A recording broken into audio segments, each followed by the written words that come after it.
one can get too obsessed about valuation, and that can get you off track because real valuation will happen if you as a startup, or if your startup has created value.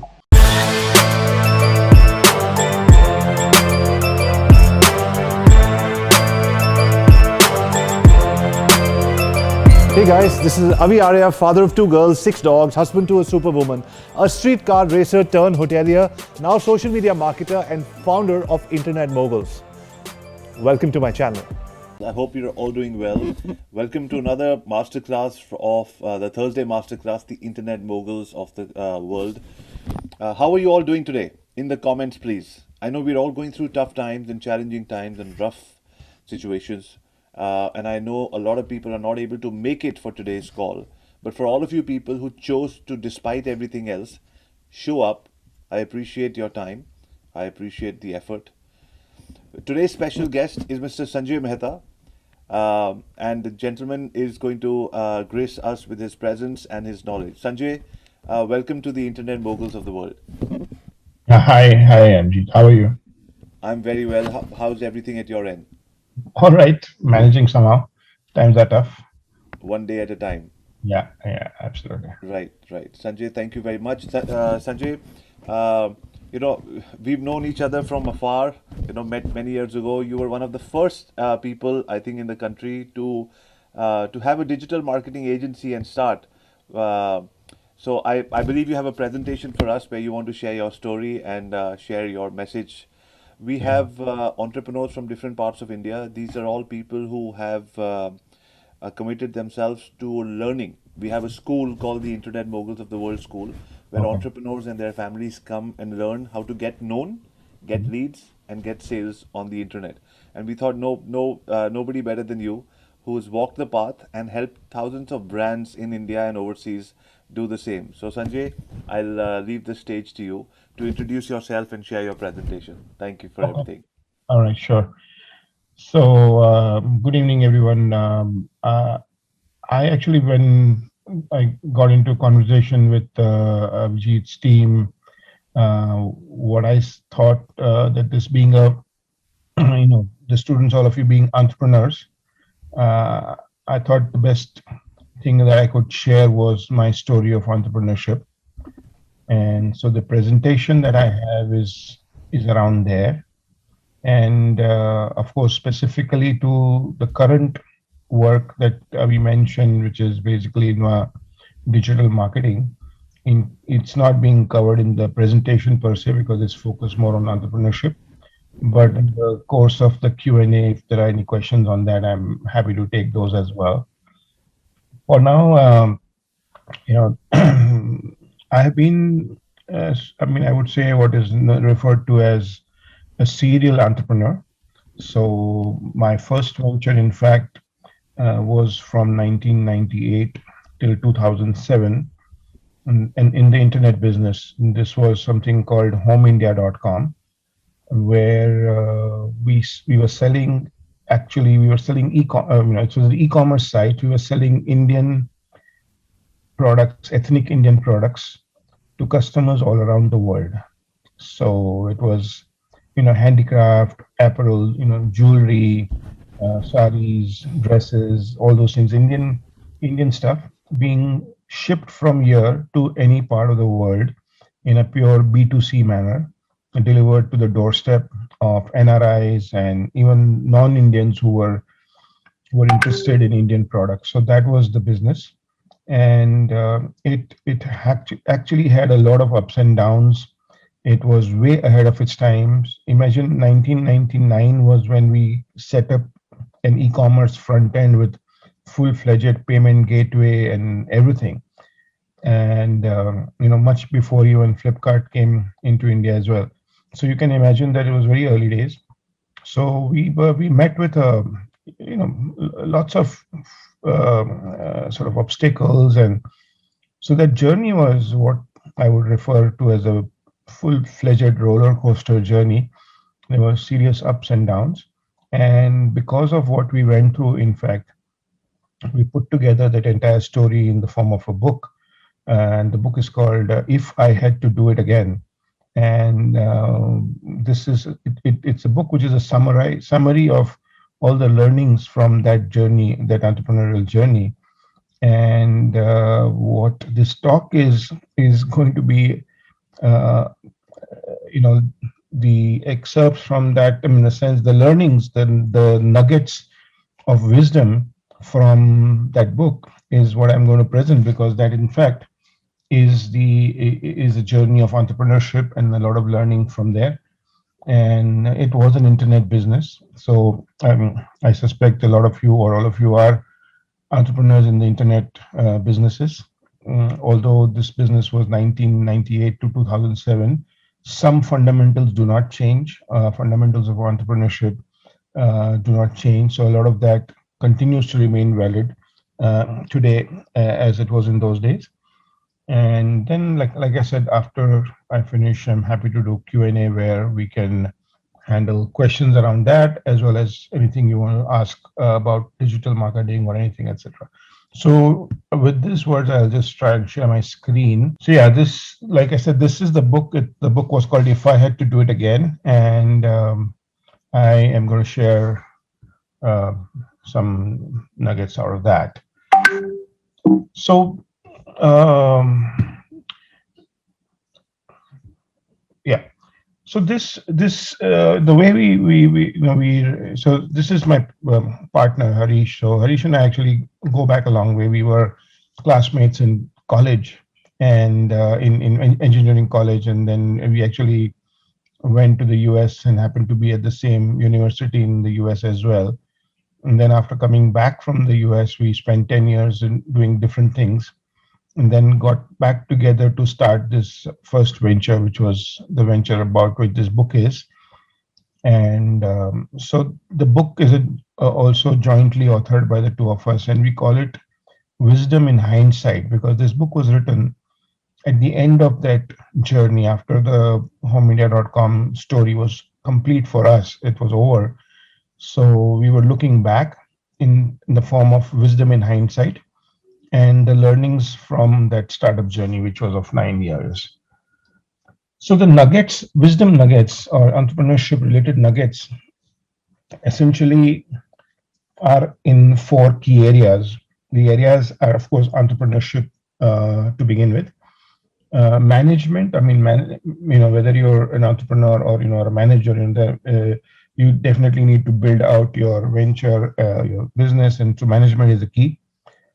Third is the story of partnership. We were two partners, so there are, a lot of times when you're an entrepreneur, the question comes in terms of finding co-founders with you and what makes for a good partnership for a startup.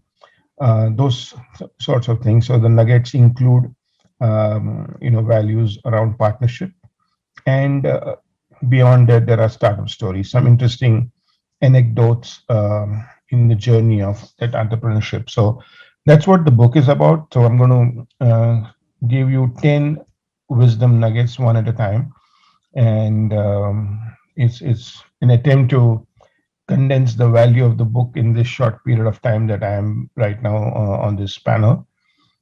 Right. So the first nugget, as we call it, is that as entrepreneurs, we don't write destinies. It is destinies that write us. So what does it? What are we trying to say here? A lot of times as entrepreneurs, we build out these, fancy business plans, huge PowerPoint decks, and then elaborate Excel sheets, and this is how the business is going to run. The first year I will do this, and the second year I will do this, and all sorts of things. And of course, that's the intent, and that's the plan, and that's what we're going to set out to do. But the world around us is constantly changing. Some changes are may make nominal shift for us in our business venture. Some could actually rock us. Some could completely, for example, whatever we are going through today. I mean, if you are a startup entrepreneur in 2020 and with a lot of plans, you know that you've been significantly hit by this thing called the COVID, and you have to either abandon your plans or completely rework them.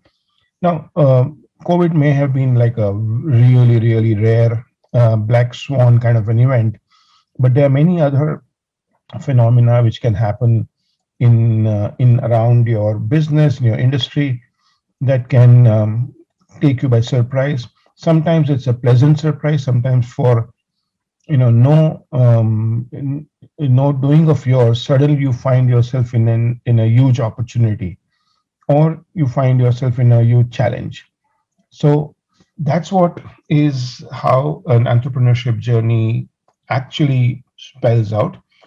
While we wish that we will write the destiny of our entrepreneurial journey, sometimes it's your action combined with the changes in and around you, which actually spell out what really happens as an entrepreneur. So that's the point. Is a very simple first nugget. The second nugget is as you can read, it's saying that yes, cash is king, but bootstrapping is a perfectly viable option to build out many a kind of businesses. So too often nowadays, I find, I mentor some startup entrepreneurs. I've spoken to several, and I've guided several on their journeys. And a lot of times, entrepreneurs get bogged down because they say, "Oh, we can't raise money. It's been difficult to raise money. I'm not getting investors, etc." Now, some businesses definitely need money because they are, they are capital intensive to begin with, or there is a need for, a few lakhs or a few crores or a few $1 million of initial capital.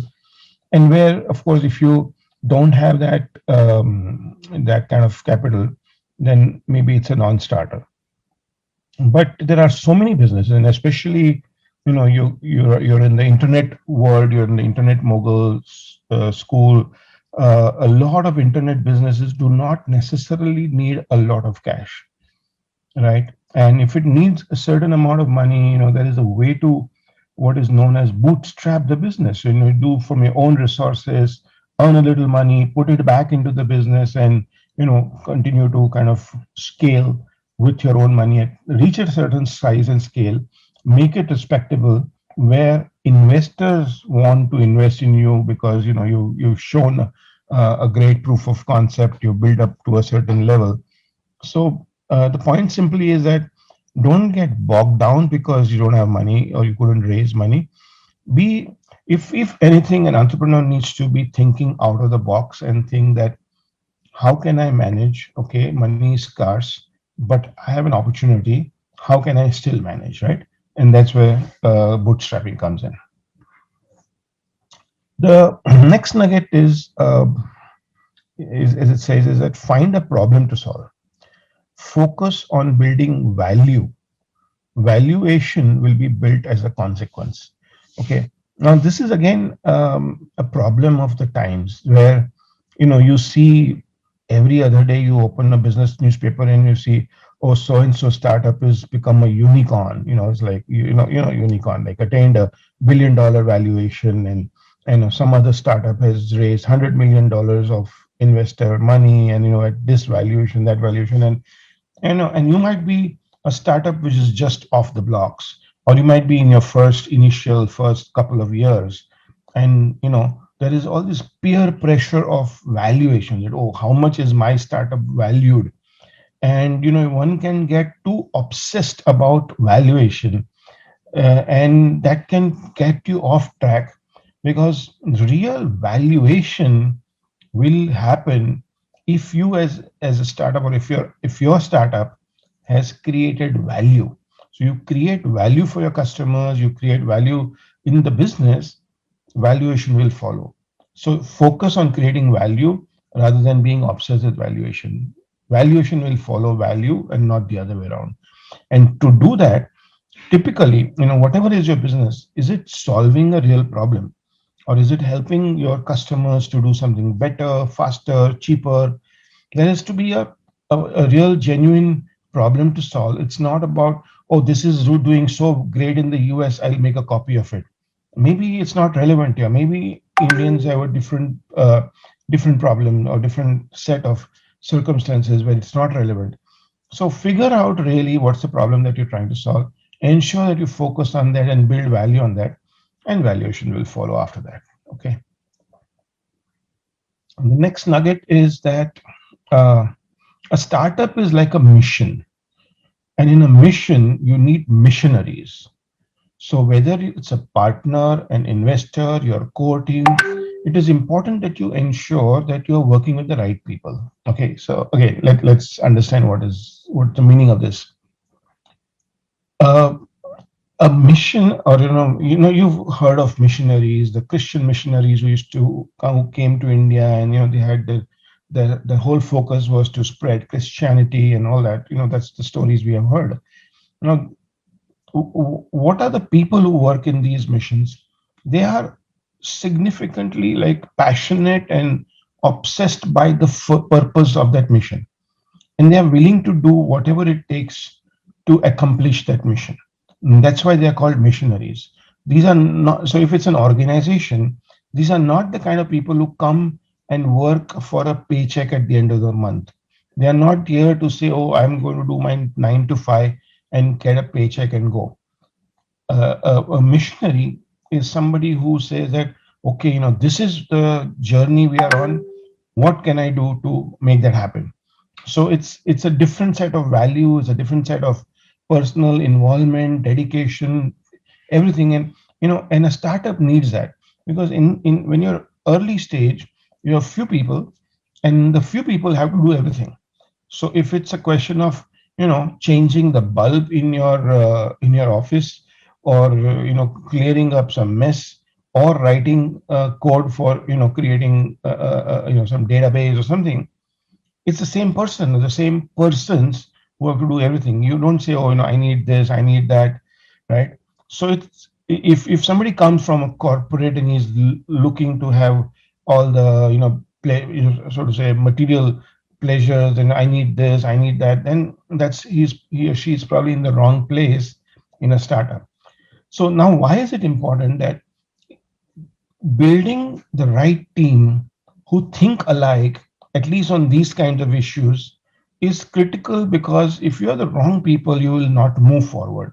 You'll be spending time just figuring things amongst yourselves, whether they're partners, one thinks one way, another thinks another way. You will be spending more time just figuring each other out and not really focusing on how to take the business ahead. Similarly, you think that investor, how can it make a difference? Finally, he has to just give money, and any kind of money is the same money. It's money. That's not the case, because today in a startup, when an investor invests, he has rights to kind of you know uh, um, sort of engage with you in decisions related to the business. He holds rights because he's investing at an early stage. He's not just writing a check and not worrying about it. So now, if that investor thinks differently, and he keeps poking fingers at you, or finding issues, again things will not move. So whether it's a partner, whether it's investors, whether it's a core team, they all need to be brought, identified and brought together to be people who are thinking alike. So you have that mission, and everybody is working like a missionary. Okay. Coming to wisdom nugget 5. In a fast changing world, and especially in certain sectors like tech businesses, change is a constant. New opportunities beckon all the time. While pursuing any such ones, ensure that you do not lose core business focus. Okay, so let me explain this again. Now you're in some kind of an internet startup, in an internet venture, and you're building some product, or you're creating some service, and you focus on that. And suddenly, AI comes in, say, oh my God, AI is the next big thing. I should dabble in AI also, and you kind of get distracted. That now, if AI is integral to the product that you're building, maybe you can see, okay, how can I adopt AI for my work, for whatever product or service I'm building? But you get distracted. Next time, voice technology comes and you get distracted, or something else comes. I mean, in especially in the world of internet and world of digital, there is, every day there are new things happening, and each new thing kind of looks more promising than the previous one. and you feel tempted, and you're typically a technocrat who understands technology and says, oh my god, I know I can do this. Now sometimes those might be great opportunities to go and grab, because you are a technology person, you understand it, and you might want to go and sort of grab that as an idea. It is possible, but it can't be every time. Now if you're doing that, and if it's a significant departure from what your core business is, then it's what is called as a pivot.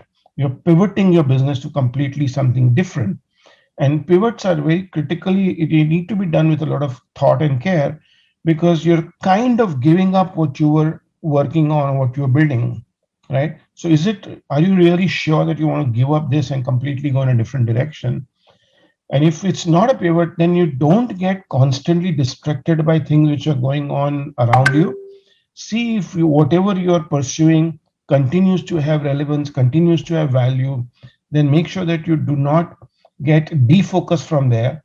And if something new which is coming up can aid that core idea, sure, try to absorb it, but don't keep constantly going left, right, because then you're not going to be able to build the service or product that you set out to do. Okay. Coming to wisdom nugget number 6. The entrepreneur is like the kite flyer, handling the kite both in huge bursts of wind as well as when the wind dies.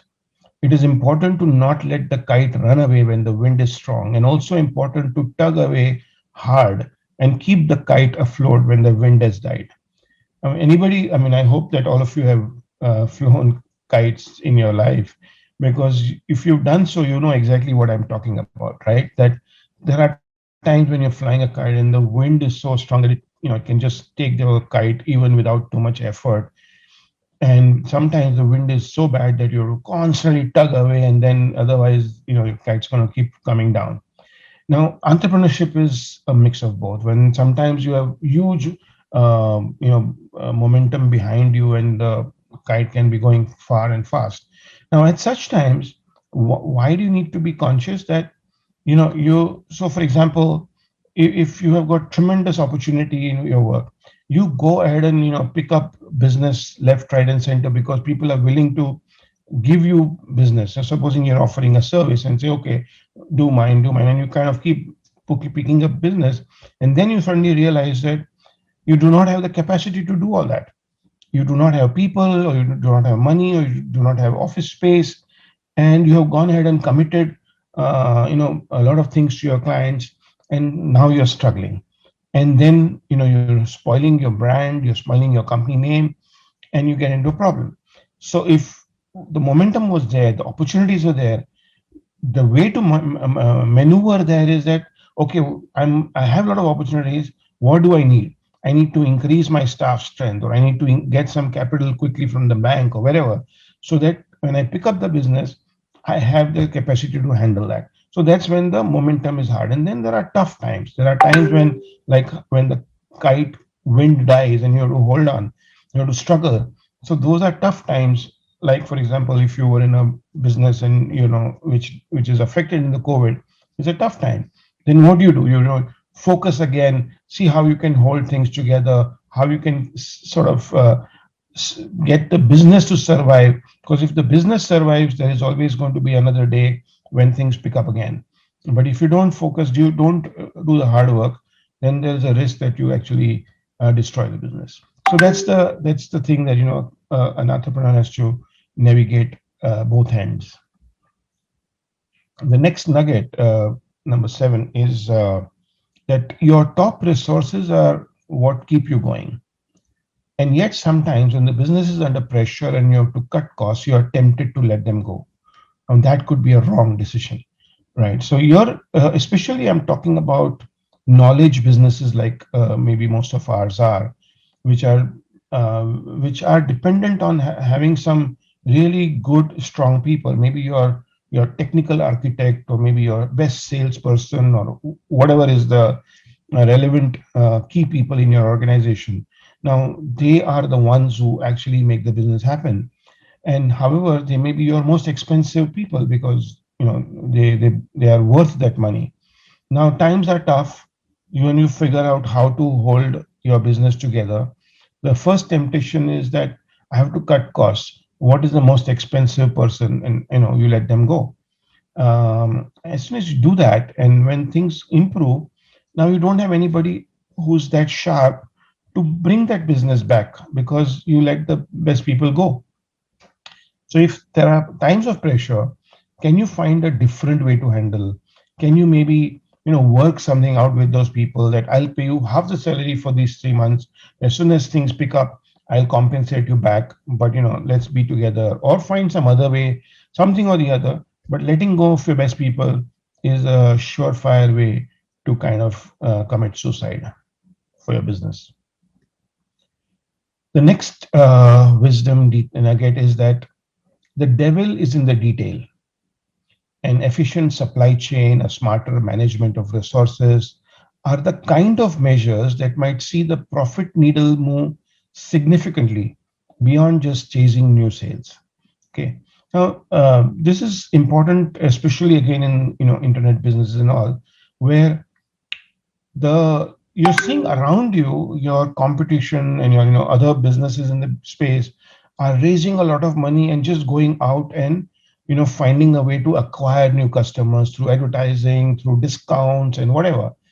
Now, however, with all that, you might not be generating so much profit because money is whatever money and whatever resources you have, you're putting it into customer acquisition or sales or discounts and all that. Now, finally, you want to generate a profitable company. So the meaning of the devil in the detail is that if you, while you're acquiring sales also, if you can figure your supply chain, if you can figure your cost structures, if you can find ways to make them efficient, a small difference in that cost, you save 5% in a transaction, because you're running volumes, that 5% will straight away come to your bottom line and add to your profit.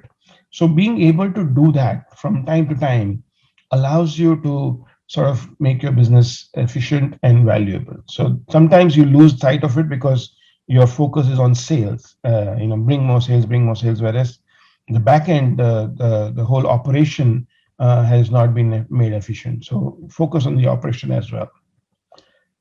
Coming to ninth wisdom nugget, is that don't be shy to ask for help. Reach out to your network for support and guidance. However, note that the network needs to be nurtured with a lot of give and take over time. And also don't expect your network to carry your burden. So this whole nugget is about one is it's about networking, people networking. I mean, I can vouch for it myself.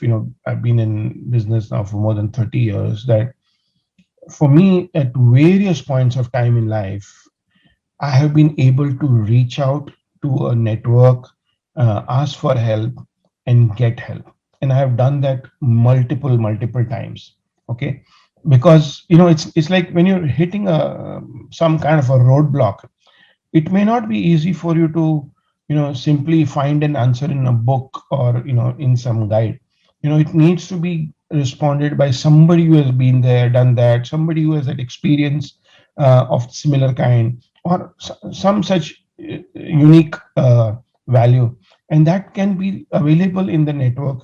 It may be not with your first network, but somebody who knows someone.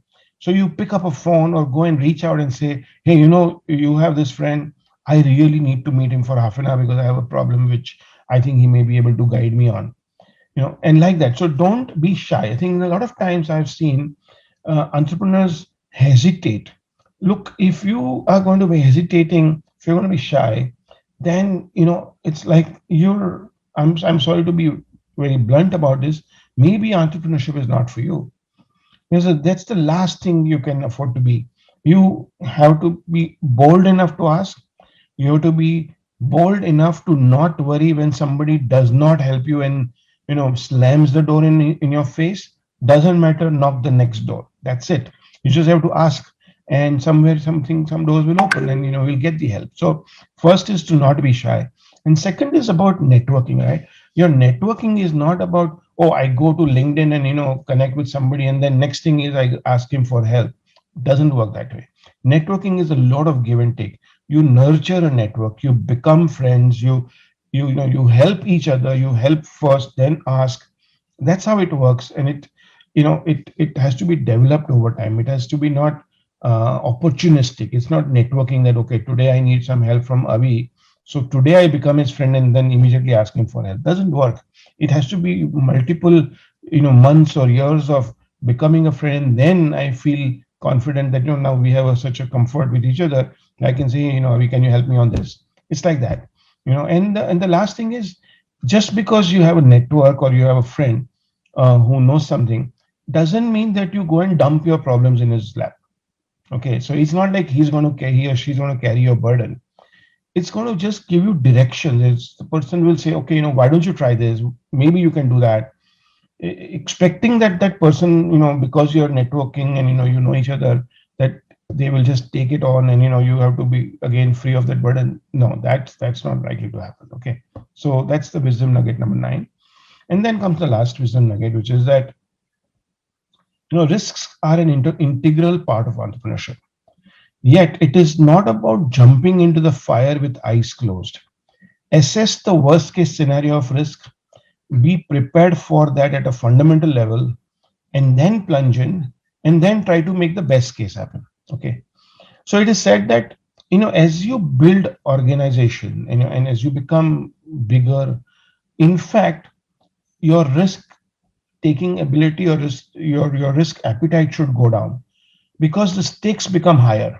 You would have built an entrepreneur venture from 0 to 100.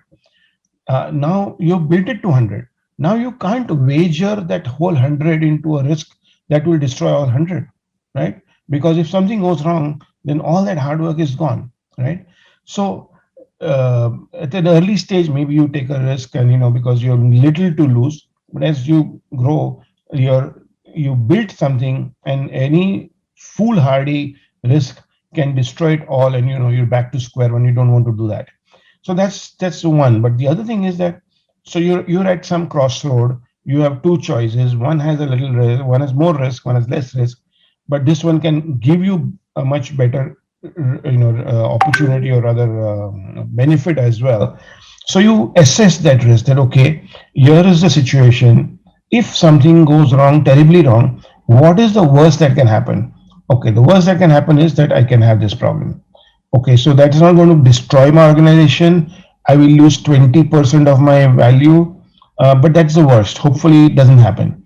And then say, okay, I'm prepared to let that happen if something really goes wrong. And I know that's the maximum that can go wrong. But if things work out well, then I can be plus 50. Okay, so I'm jumping in with my eyes open. I know what's the downside, and then I'm taking that call. If you don't assess that and just jump in, and you're surprised that okay, it can eat away 50% of your value, then you're in a problem. So that's the point, that risks have to be taken in that right context. Last couple of slides on partnerships. Like I said, Harish and I have been partner for a long time. So what partnership success, if you have a co-founder, if you're partners, the partnership success is a few ideas. And one is there's a genuine give and take. It's not that one is exploiting the other or something. It's like, okay, there's a generosity. There's something, okay, this time, you take it, you do this, I'll do it next time. Opportunities are there, etc., etc. There's a genuine give and take to, and it's from the heart, and that's what works. The second thing is to think win-win. That if you're a partner, if you say I win at the cost of my partner, that I win and he loses, then you're not partners. You're enemies. You're not into competition. You're both pursuing the same goal. Then you think win-win, and that's the only way that you can both benefit and the organization benefits. So that's the second part. Third is about being collaborative. When you say collaborative, is that how can you make 1 and 1 to 11? How can you actually help each other to grow, and how can you help the organization to grow at the same time? So that's the next point about making partnership work. And The final point is that, look, with everything in place, there will be times when you disagree, when both have a different opinion that we should do this or we should do that. And in such a case, how do you settle? I mean, it happens with husband and wife, it happens between brothers, it will happen between business partners, right? So can you, before you head into a partnership, figure that what kind of a conflict resolution mechanism do you want to have? That how will, when something's happen like that, do you have a mechanism that you will have? And if you sort of I mean, I'm compressing this for the sake, because I have one more slide left, I think, after this. So I'm not getting into detail, but maybe if we have time in Q&A, I can tell you what we used to have in place. But otherwise, like I said, it's in the book which I referred at the beginning. It's got more details about what we had put together between me and my partner. But having that in place is important, because conflicts are a reality. Don't think that it will never happen. It does happen. Okay. The last part is that, somebody sort of say that, i- like us, like, we invested in this homeindia.com, which is what the book is about, that venture, our most productive years. We I was in that business in my age from 35 to 44.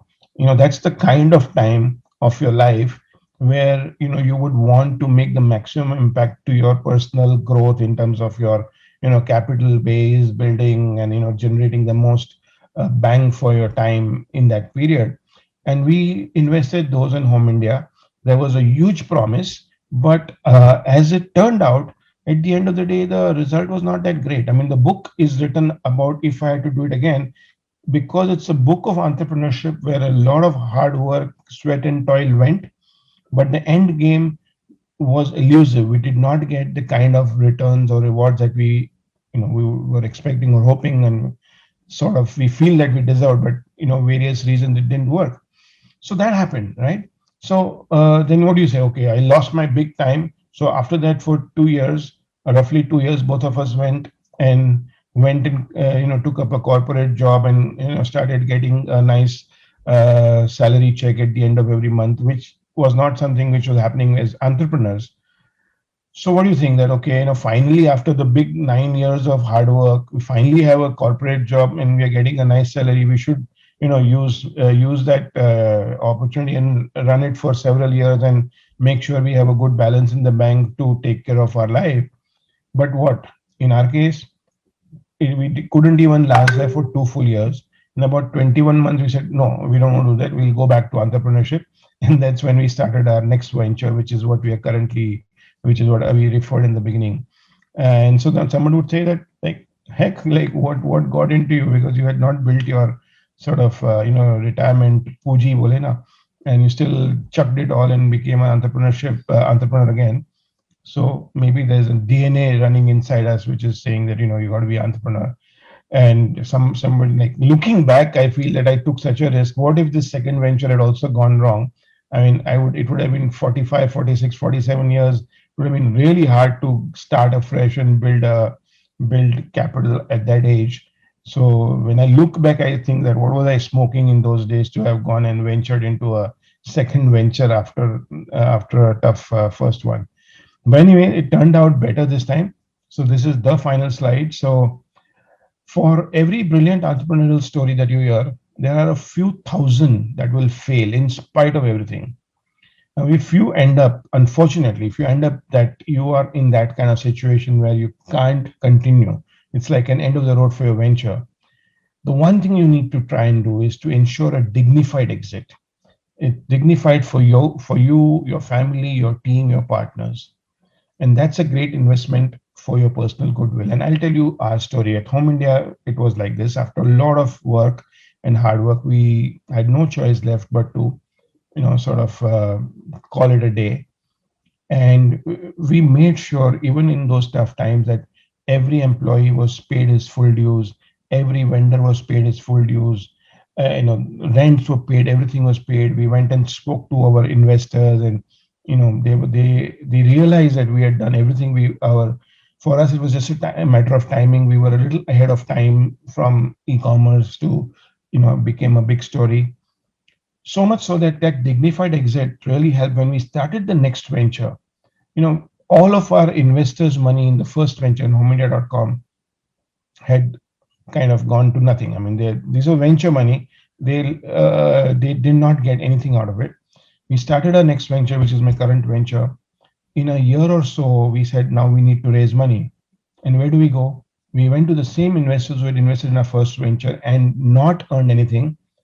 And they said, how much money, what check you want? They just simply wrote a check to us. And we have so many people who used to work with us in that first venture, and they were also there for for making good money in that entrepreneurial venture which didn't go, but several of them joined back in this new venture of ours, current venture. So it all happened because of the dignified exit. We did not just walk away, leaving everything to the lurch. So that's the thing, that if you have to exit, sometimes times are tough and you don't manage to get the right return, make sure that at least the exit is dignified. So I think that's all the slides I have. I just have at the bottom my Twitter handle, which is I'm reasonably active on it. So in case we can't engage in a question answer here, if you want to ask me anything, happy to connect on Twitter, and you can ask me there. So I think that's all the slides from my side. I am absolutely happy to take questions at this point. I'll stop the screen share. That is fantastic. Thank you, Sanjay. I knew about your journey. We've known each other for that long a period. I know we were one of India's first startups. Before everybody knew what's happening, you already had a plan, and you had a co-founder. You had everything set up. And but the first thing that I'm going to do is grab a handle on that book, because I'm sure that you had these 9, 10 nuggets. I'm sure lots more over there. I love the missionary statement. What you said, if you have a mission, you need missionaries, people who are just working very hard and very smart. No, you need somebody who's dedicated to the cause. That's going to be my biggest takeaway. What is the single most motivation for Mr. Sanjay to start the second venture despite the first one is not met the expectation and made him confident to start and succeed with the second venture? Awesome. Thank you. You can please mute yourself now. Sanjay will answer that question. Thank you. Over to you. I think it's a multiple set of factors. So as you know that, I mean, as I mentioned, my first venture was in the internet businesses, which is homeindia.com. So one of the earliest in the space. So we kind of worked 9 years hands-on, building out an internet business. So there was definitely an understanding of the way the internet consumer behaves and buys and everything. And then for 2 years or little less than 2 years, I was working for somebody again in the internet space. And while I was doing so, I happened to read about the phenomenon of social media coming in. And there was a particular book, in fact, which was seriously an eye opener for me. And somewhere in that, I sensed that, look, this is an opportunity which is happening. It's something where the world is going to take social media. I mean, all kinds of companies, small, big, everybody is going to get into social media.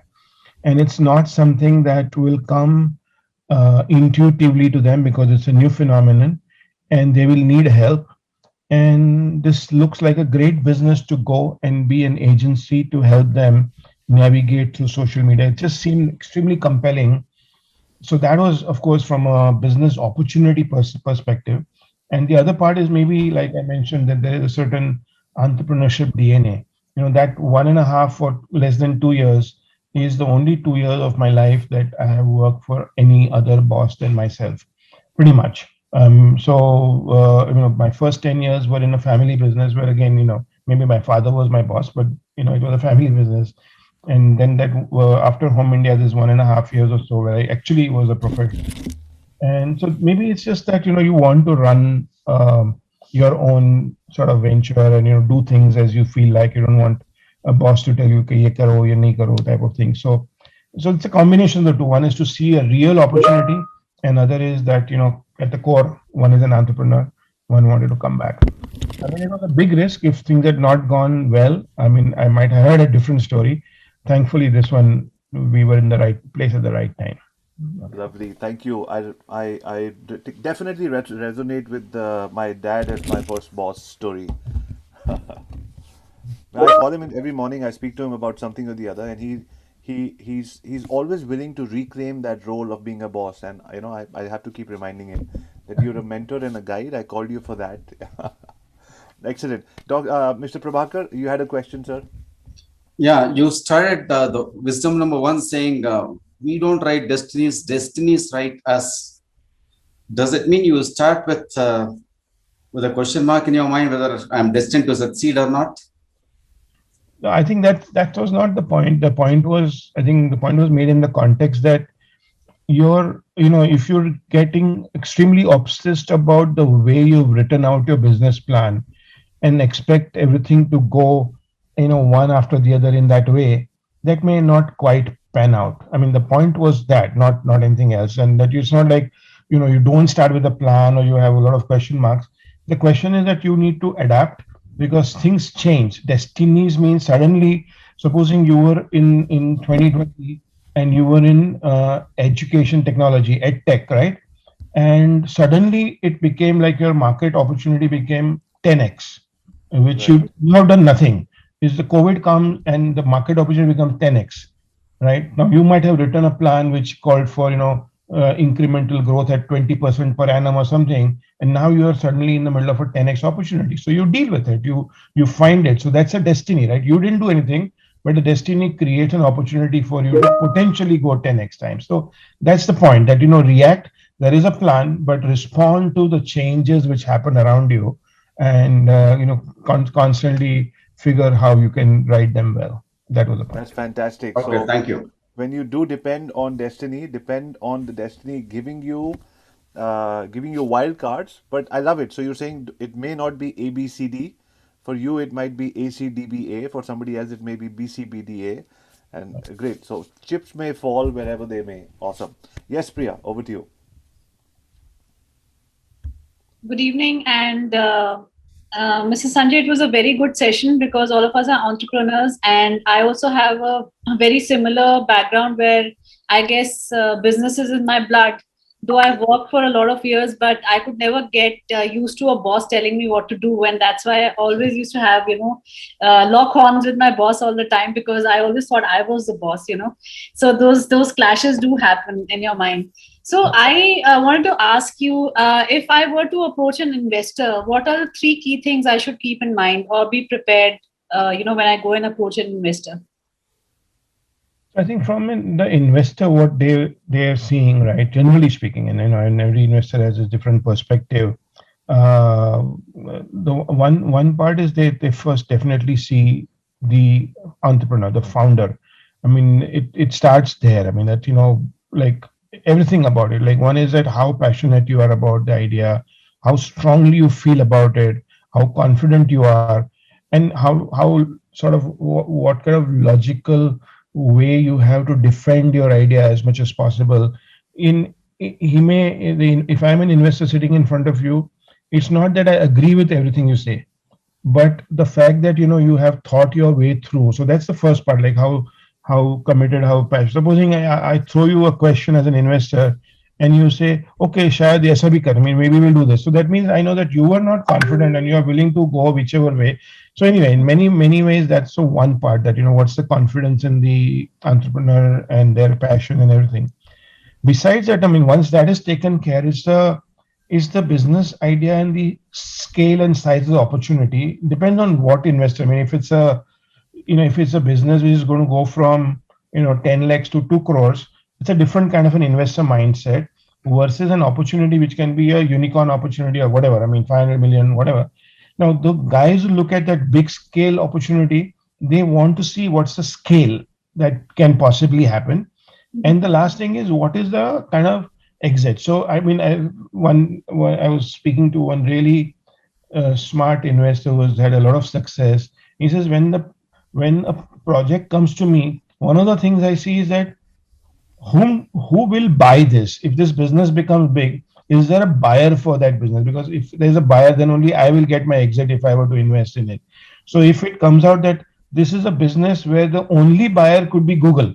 If Google doesn't buy, nobody else is buyer. Then that means that there is only one buyer, and that buyer might not buy. That means I don't have an option and I'm getting stuck. Or if it says that, okay, anybody who is into this kind of activity can be a buyer, or that this business is primed up for an IPO. So then exit, idea, scale, in terms of the market opportunity, and of course, the entrepreneur. So there may be other details that, like finally, what's the gross profit? I mean, is it things of that kind of the other details in terms of more nitty-gritty. But these two, three first things kind of get somebody interested to continue to talk to you. Okay. Okay. Thank you so much. Interesting. Thank you very much. Okay, I think we have time for two more questions. Yes, Dr. Premji. Thank you very much, Sanjay, for sharing wonderful nuggets. I could really relate and vibe well because in 61 years of my life, I had been into corporate job only for 3 years because I have the same DNA of an entrepreneur. I have a two question for you. One thing you mentioned that conflict resolution mechanism. I would love that you elaborate because many of us, we had been there. We know the conflicts do happen and how do we manage that? And second thing I had been having in mind as you were talking is if the things go well, everything is fine, but sometimes things don't go well, and that's the way life is. Then you have your family members also, you see, you are accountable for ethically. How do you handle that aspect when the things don't go very well? Thank you. So the first question, I'll just share with you what we used to have in. So first of all, like I said, I mean, I was fortunate that my partner, who continues to be my partner in my current venture as well, we went back a long way. We were classmates in college and all that. So we at least had a very good first level understanding and kind of a mutual respect. That's a very important thing. So even like when you choose a partner, when you choose an investor, the chemistry part is the most important, that can you gel with that person really well, and especially when things are going well, right, everybody's happy. But how will the partner and you deal when the things don't go well? Because that's when the core character comes to the fore. Would you get bitter? Would you point fingers at each other that because of you we went down? Or is it still a team game? So some of these things are very important. But anyway, that for me, like I said, we were fortunate that we knew each other and we knew how to support. But we are, we were clear that there will be times when there will be differences. So we spoke about it. So we started this venture in '98, and the book talks about how accidentally we got into this and all that. But one of the first conversations which we had, not one of the first, but like before we really went in full-fledged, is that let's at the outset think about how would we manage if things we disagree on things. And there was a good conversation that we will follow this, we'll have an open mind, we'll try to see the things from the other person's point of view. It's a very mature conversation. It's not like my way or the highway. It's about let's try what is the right way for the organization. So we'll do all that. And after all that, also, if we reach a point where we're saying that I feel we should go A and partner feels we should go B, how will we resolve, right? So we came up with a mechanism which is sort of like which happened in a football game, that every team has some 3 yellow cards and 1 red card, which you are allowed to play in the course of the year.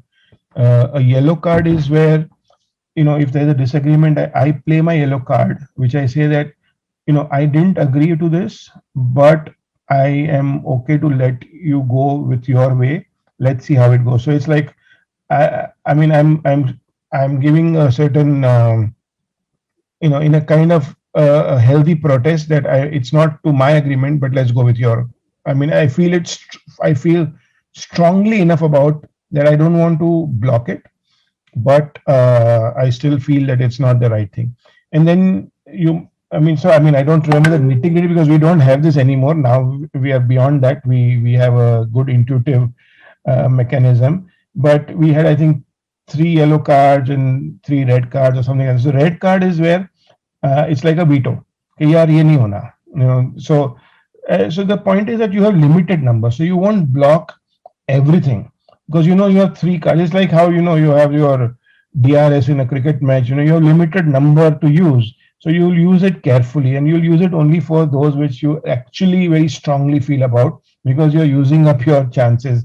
So we didn't use it a lot, but we use it maybe 2 3 times in our entire journey. But it was a good mechanism to have, so that it was a healthy way to find resolution on a conflict. So that was the first question. The second one is, I mean, family support is extremely important. I mean, if you do not have that, then again, maybe it's not for you, because if you can't be running an organization, I mean, a startup, and going a certain way and have stress at home, or keep people at home feeling very disturbed, because you need, when you come home after a hard day's work, uh, you don't want more stress at home, because there is conflict about what you're doing, and the startup, or you're not making enough money, this, that, etc., etc. So that's important. I mean, you need to have that chat with your family. Interestingly, I don't know if you're much into films, but there is this film on our Dada Saheb Phalke, who made the first first film. There is a film called Harish Chandrachi Factory. Dada Saheb Phalke was one of the earliest filmmakers, the first filmmaker from India, and he made this film called Harish Chandrachi Factory. And if you see the film, I have made a blog post about entrepreneurship lessons from that film. Okay, that what you learn from, you might search and find my blog post around that. But he literally bet his last penny on. He was absolutely passionate about making a film. He put everything that he had, including selling of the home utensils. And the point is that the family was fully and totally supportive of that. And finally, at the end of the day, he actually made the film, and that the rest is history. Today we have the Falke Awards and all that, because that's the honor we bestow him, that he was the first filmmaker. But that was thanks to family support. If you don't have that kind of support, then maybe it's not, the entrepreneurship is not for you. Right. Perfect, Sanjay. You know what I am thinking in my head, as because every Thursday Moguls Masterclass we transcribe and we're putting it into a blog. So I'm just, I had a different topic 10 minutes ago, but after every answer that you gave, my topic, I'm thinking of the subject line, the thumbnail of what it's going to be, because this is information at every level, deep information at every level. Fantastic. Okay, gentlemen and ladies, we have time for one last question. Uh, yes, Dr. Samira. Yeah, hi. I think this session was amazing. Like, truly, it is because it's so well timed. Because today's times, every entrepreneur in whichever faculty, what I understand is, rethinking, going back and forth with their issues, however big or small. What I understand, I'm from Bombay and I'm practicing for 24 years. But, we are still afloat. Being in the healthcare industry, we are still afloat, but I see so many people out there. It's unnerving to see the kind of people. I feel I'm in such a better space. Like, I was like brooding yesterday, but when I go back to clinic and I'm listening to my patients, they're really, really suffering. So this point number 9, reach out for help. No, you know what? Not many people do it, and they shy away from it. I think the winner is, like, typically, I think when I reached out to you, Avi, yesterday, I didn't I? So I literally connected. I said, man, it is so important to speak up. It's so important Yes. to communicate. You might just feel lighter, sharing your problems, sharing your issues. Someone might throw a light in the day. I think that is so important. I think Priya just spoke that she connected to this entire thing because she was also like similar to me. I was also working in a hospital setup. I was not happy with, my seniors, well, moving me around. I just thought I need my space. I have a mind of my own. So typically I didn't like, my colleagues, trying to, move me around types, in the sense, how it is like they know it all. And it's a typical, maybe I'm from an entrepreneur's background, my family's a business background. So I completely relate to this session today. I think Sanjay ji has done some amazing, I've jotted down every point. I literally have. I'm really liking it. Thank you so much. Awesome. I'll comment on this. I mean, just because you brought up the point about not shying away. So like I mentioned, at age 46 is when we started this current venture. I was 46 at that point, and I've been in business for a long time, and I would think that, okay, now I've got my new venture and I know what it takes. I'm going to get into social media and this and that, so I should just go ahead and run because I know everything that is to know. But I realized that, while I had done e-commerce venture before this, I was getting into an area which was going to be closer to, branding and marketing and, some of those things. So while I knew the internet side of it, I knew the way the internet consumer behaves. I wasn't from advertising background, and I wasn't from the branding background. Also, I realized that this company, when we get started, in no time, if it does well, we'll probably have a large workforce. I might have, a few hundred people. Again, I had not had such a large team. So I said, it doesn't matter, I'm 46, but there are things which I don't know. And at this point, I'm not going to go to university to learn these. Can I find people who I know who have done this? So actually, in my circle, I identified somebody who had a, friend who ran a business which had some 300 people working for him, and there was another friend who had been in advertising and branding and marketing for a long time. He was in Hindustan Lever and all that. So we kind of took time and went to meet them separately and said that, look, this is my venture. I'm going to start out, but you are going to be my mentor. I mean, they are friends, so I didn't have to ask and, didn't have to request. I just said that you're going to be my mentor. And every once in a while, I'm going to come and sit with you and come and tell you the challenges that I have, and you have to provide me some thoughts and help. So they are completely different industry, but there was no hesitation at to go and say that I need, these are not my strengths, and I learn them over time. But meanwhile, it would help to have somebody who knows more than me and who has a perspective and who's a friend. So he'll give me thoughts and ideas without any sort of without any personal interest. And it worked very well for the first 6 months or so of our new venture. I think every month we would go and spend an hour or 2 hours with these people. So that much time we took, but it was valuable. We didn't need to. Now, as against that, I, like I mentioned on, I was talking that I meet with a lot of younger startup founders, entrepreneurs who are maybe out of college or maybe 1 or 2 years of experience and they're starting out. And a lot of these bodies have mentorship programs and all, and they connect them to people like us. And I find that they don't take advantage of that opportunity, that there is somebody who has been through it, and go and ask your questions what you want. What happens finally if you don't like the answer, if it doesn't agree, don't take it. But you're getting free advice, you're getting free suggestions. So people hesitate, people are shy. So on the other hand, that we didn't really care that it doesn't matter if I have to go and tell that I don't understand branding so well at that point, and hence I want your help. Fine. And that's what my friend gave me. So it's like that.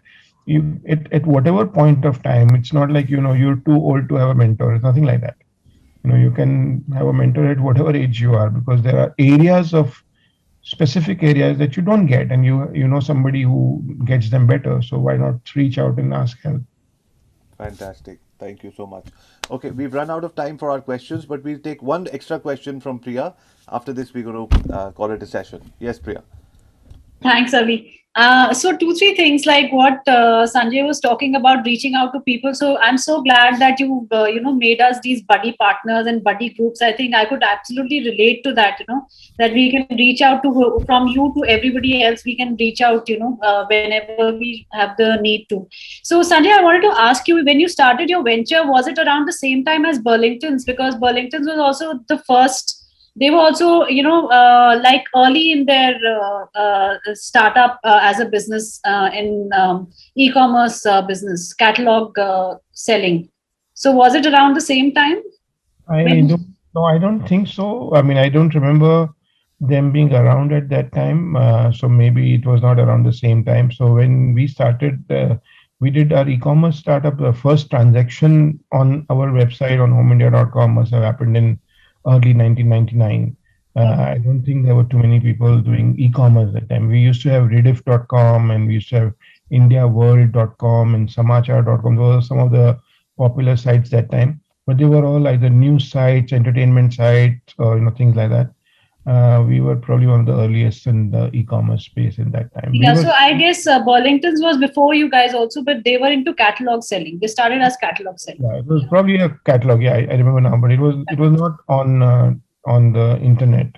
Yeah. We were selling absolutely through the website, and we were not selling to anyone in India. Our site was dollar denominated, and it was only the customers were 100% outside India, and we were shipping from here to wherever in the world. Thank you. Lovely. So, Thank you, Sanjay, for your time. Like I always mention my father, who always says the most expensive thing you can ask. You said ask, right? And we asked you for your time. And my father always says the most important, expensive thing you can ask from people is not their money, but it's their time.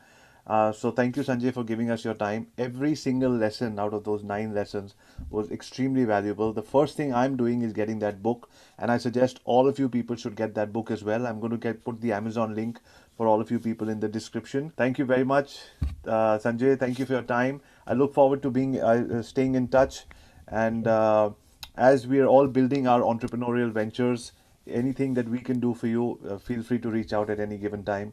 Once again, from all of us, thank you very much for your time. You find me loser, set me free. You